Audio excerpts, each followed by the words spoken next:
Hello दोस्तों, मैं फिर से आ चुका बुक ऑफ एस्पर की एक और नई एपिसोड के साथ। इस एपिसोड की शुरुआत में हम लोग देख पाते हैं एल्डर रोवान थोड़ा सा मुस्कुरा को जोफिन से कहने लगा, सिर्फ तुम्हारी वजह से जी हुई की ताकत इतना कम हो चुका है यहाँ पर। अब तुम्हें इसका रेस्पॉन्सिबिलिटी लेना ही पड़ेगा और सेक्ट के रूल के बारे में। और फिर जोफिन की तरफ देखते हुए एल्डर रोवान थोड़ा सा मुस्कुराते हुए कहने लगा, क्या यहाँ पर तुम मेरी स्टैंस के बारे में नहीं पूछ रहे थे? मैं तुम्हें फिर से कह रहा हूँ यहाँ पर। और फिर एल्डर वहाँ बहुत ज्यादा सीरियस फेस बना कर जुफिन से कहने लगा, मैं डेमोन्स गेमिंग सेट के अच्छे भविष्य को देखना चाहता हूँ। कुछ पुराने रूल्स मेरे लिए कुछ भी नहीं है यहाँ पर। जब तक ये चीज सेक्ट को फेवर कर सकते तब तो मैं किसी भी रूल को यहाँ पर तोड़ सकता हूँ। सच में दोस्तों, एल्डर वन यहाँ पर एक अच्छा हाई वेरिएबल है। और फिर एल्डर वन थोड़ा सा मुस्कुरा को जोफिन से कहने लगा, जोफिन मुझे मालूम है तुम्हें सेक्ट का कोई भी परवाह नहीं है यहाँ पर, या तो कभी तुम्हें लेबर ऑफिस का भी कोई भी परवाह नहीं है। लेकिन मैंने कुछ देर पहले सुना था तुमने खुद को डेमोन्स गेमिंग सेट का डिसाइपल कहा था और ये सेक्ट तुम्हारा घर है। मुझे मालूम है तुमने सिर्फ ये चीज को एक एक्सक्यूज की तरह इस्तेमाल किया था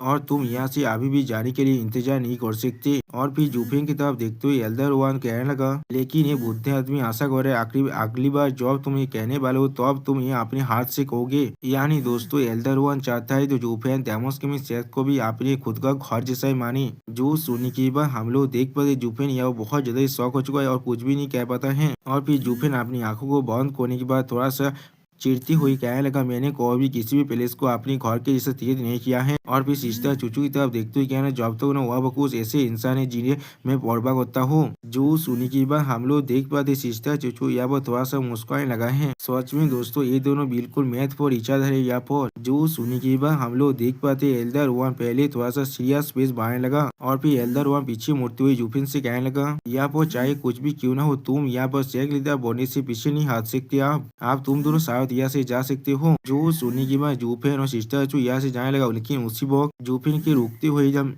एल्डर रोवन कहने लगा, यहाँ पर थोड़ी देर के लिए रुक जाओ। और फिर हम लोग देख पाते हैं जूफिन की तरफ एल्डर रोवन ने एक गोल्डन जेट को भेज दिया है, जिसे अपने हाथ में पकड़ने के बाद जूफिन उसे पढ़ते हुए कहना ये चीज। और फिर हमें बताया था ये ट्रू सेल्फ आर्ट है यहाँ पर। यानी दोस्तों, ये एल्डर रोवन का खुद का तैयार किया हुआ टेक्निक है। और फिर एल्डर रोवन जूफिन से कहने लगा, इसके अंदर एक ऐसा टेक्निक है जिसे मैंने खुद तैयार किया है अपने हाथ को इतने सालों से समझने के बाद। तुम्हारा जैसे कोई जो हमेशा दाव की तरह भी आगे बढ़ता रहता है उसके लिए ये जरूर बेनिफिशियल होगा। यानी दोस्तों, एल्डर वन जूफिन को खुद का सक्सेसफुल बना रहा है यहाँ पर। और फिर एल्डर वन जूफिन को एक्सप्लेन करते हुए कहने लगा, एक इंसान प्राइमल कैओस से जन्म लेता है और वो जब सच होता है तो वो कभी भी अपनी इमोशन को नहीं छुपाता है। उसी वो हम लोग देख पाते हैं प्योर इंसान जो कल्टिवेट कर रहा था उसके अंदर से बहुत ज्यादा गोल्डन राइट बाहर निकल रहा था। और फिर एल्डर वन फिर से कहने लगा, लेकिन जैसे वक्त बीतता है इस सच्चाई बहुत ज्यादा बिलाड़ी बन जाता है यहाँ पर। लेकिन चाहे जो भी क्यों न कल्टिवेटर जो लोग डेमोनी किया राइटियस होते हैं, हर किसी को सिर्फ दाव के पास ही वापस आना पड़ता है सिर्फ अपनी असली नेचर को ढूंढने के लिए। और फिर एल्डर वन खिड़की से बाहर की तरफ देखते हुए कहने लगा, लेकिन ये नया सच्चा इस काम को बिल्कुल साइकिल की तरह करता है, वो भी ट्रू नेचर के इंसेप्शन की मदद से। या भी तुम इसे एनलाइटमेंट भी कह सकते हो। अगर सच में एक सिर्फ एक साइकिल ही है तो भी किस लिए कल्टिवेटर इतने सालों तो कल्टिवेट करता रहता है सिर्फ खुद के ट्रू सेल्फ पर वापस आने के लिए। और फिर एल्डर वन थोड़ा सा मुस्कुरा तो कहने लगा, मैंने कभी इसके जवाब को नहीं ढूंढ पाया, चाहे मैं इसके लिए कुछ भी क्यों ना कर लूं। इसी तरह से मैं इसी आर्ट को बना पाया था। ये कोई अमेजिंग कल्टिवेशन मेथड नहीं है, लेकिन ये किसी भी कल्टिवेटर को पीस ऑफ माइंड हासिल करने मदद जरूर करता है, जिसके वजह से कोई भी हाथ देव तुम्हारे साथ इंटरफेयर भी नहीं कर सकता है। जो सुनने के बाद जुफिन बहुत ज्यादा घबरा तो अपने मन में कहना, क्या ये डेमन हाथ को पूरी तरह से इंटरफेयर करने नहीं देता है? किसने सोचा होगा एल्डर वन जैसा एक मोहतर इलम का कल्टिवेटर इस तरह की प्रोफाउंड एनलाइटमेंट को हासिल कर सकता है। ये एंशिएंट सोविरियन जितना ताकतवर तो नहीं है, लेकिन ये सच में एक बुद्धिमान आदमी है यहाँ पर। और फिर एल्डर वन मुस्कुरा तो जुफिन की तरफ देखते हुए कहने लगा, इस कल्टिवेशन मेथड का नाम है सेल्फ रिटर्निंग टू ओरिजिन। जुफिन, क्या तुम आप समझ पा रहे हो किस लिए मेरा कल्टिवेशन अभी बहुत टेम्परिंग स्टेज में है?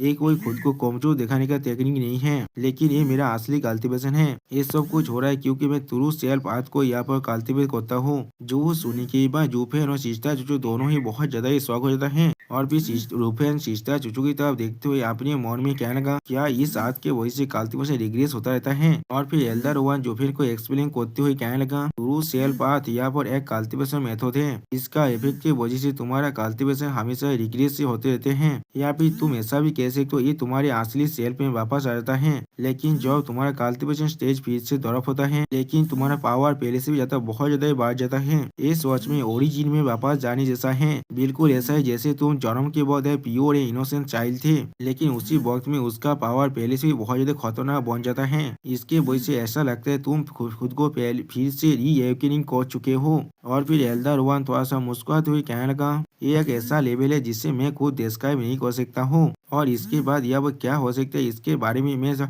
इमेजिन करने का भी साहस नहीं कर सकता हूँ। क्या ताकत और कल्टीवेशन दोनों एक साथ मिल जाता है रिटर्निंग टू ओरिजिन के वजह से, या फिर ये एक नया लेवल को यहाँ पर तैयार कर देगा। मेरे इतने कमजोर कल्टीवेशन साथ मैं इसके बार बार नहीं देख सकता हूँ यहाँ पर। और फिर एल्डर वन जोफिन की तरफ देखते हुए थोड़ा सा मुस्कुरा कर कहने लगा, मैं सिर्फ आशा कर रहा हूँ शायद कोई इससे मुझसे बहुत ज्यादा दूर पहुंच पाए, और तो मेरी जो आशा है उसे पूरी तरह से प्रूव कर पाए। जो सुनने के बाद जोफिन एल्डर वन की तरफ देखते हुए बहुत ज्यादा शौक हो जाता है, और फिर अपने मन में कहने लगा, तो फिर क्या इसका मतलब एक अनप्लानित पियरलेस हाथ नहीं है जिसे कोई भी किसी ने भी अभी तो वेरीफाई नहीं किया है। और फिर जुफेन थोड़ा सा घबरा कर अपने मन में कहने लगा, जब कल्टीवेशन अपने ओरिजिन में पहुंच जाता है और पावर बिल्कुल सोवेरियन स्टेज तो पहुंच जाएगा, उसके बाद अब क्या आने वाला है, क्या होने वाला है। जब तुम इस पॉइंट में पहुंच जाए जहाँ पर कल्टीवेशन और चाकोर भी रिग्रेस नहीं हो सकता है, तो अब क्या पावर और भी ज्यादा नहीं बढ़ सकता है। क्या इसके वजह से एक और नया पूरे रास्ता बन सकता है कल्टीवेशन का, या फिर तुम फिर से दास्त में बदल जाओगे,